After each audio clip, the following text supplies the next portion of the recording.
Oh, hello. I'm Ron Charles. You may know me as the fiction critic for a major American newspaper.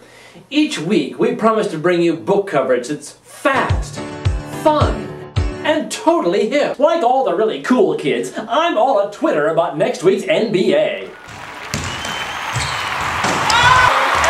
No, it's the National Book Awards, the Academy Awards of American Publishing. There are 4 categories: fiction, nonfiction, something else, and something else. The 5 fiction judges spent thousands of hours reading and talking about 300 submissions. It's hard work, and thankless too, because the minute they announce their official list of finalists, the bookworms wiggle off the shelf and start complaining they didn't include their favorite novel. Where is Gary Steingart's super sad true love story, or Jennifer Egan's visit from the Goon Squad?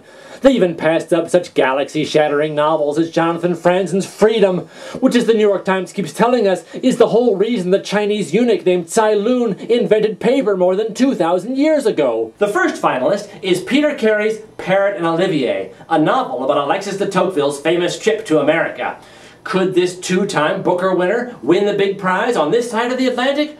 Or will those rumors burning through all the literary fiction talk radio shows stand in his way? Oh yes, he claims he's an American citizen, but if you listen closely you can tell he does not talk like a regular person. And now ask yourself, have you ever seen Peter Carey's birth certificate? Why is that? Unseal the records, Mr. Carey. If you've got proof, produce it. The next finalist is Karen Tay Yamashita.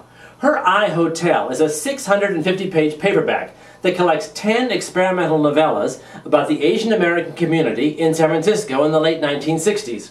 It sounds pretty good, but at 650 pages, I'll probably stick with my time-tested critical method of giving some vague impression of having read it without actually saying anything specific about it. So tell me, what do you think of it?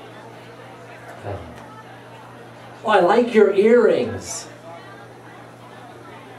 The next finalist is Lord of Misrule. It's number 5 in the Morganville Vampire series about a vampire. Ron, that's not the right novel. What? It's Lord of Misrule. I know, but it's not the right one. What? Here.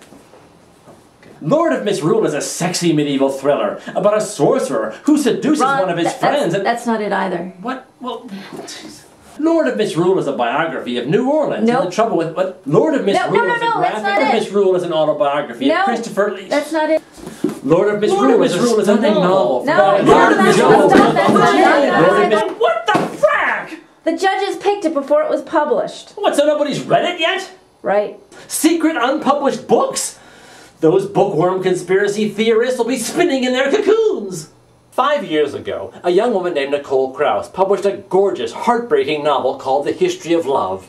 It was, of course, completely ignored by the National Book Awards, which that year gave the prize to Europe Central, a giant novel by William Vollmann, which everyone who is anyone pretends to have read. This year, the National Book Award finally gets around to noticing Nicole Krauss, but Great House is a grim, scattered mystery about 4 desperately lonely people who may be connected by their relationship to a mysterious desk that passed through the Holocaust. If you've got any Prozac left after that, move on to the final finalist, Lionel Shriver's brutal, stomach-churning novel, So Much for That. It's a cheery novel about the ravages of cancer treatment, the horrors of penis reconstruction surgery, and especially the insanity of medical insurance in America. Yes, it's a tough read, but it's an incredibly moving novel and a powerful critique of our broken healthcare system, which is why it's my choice for this year's National Book Award. I can't wait till the winners are announced next week. Maybe next year, my friend. Well, it's been fun as always. Until we meet again, I'm Ron Charles, your totally hip video book reviewer.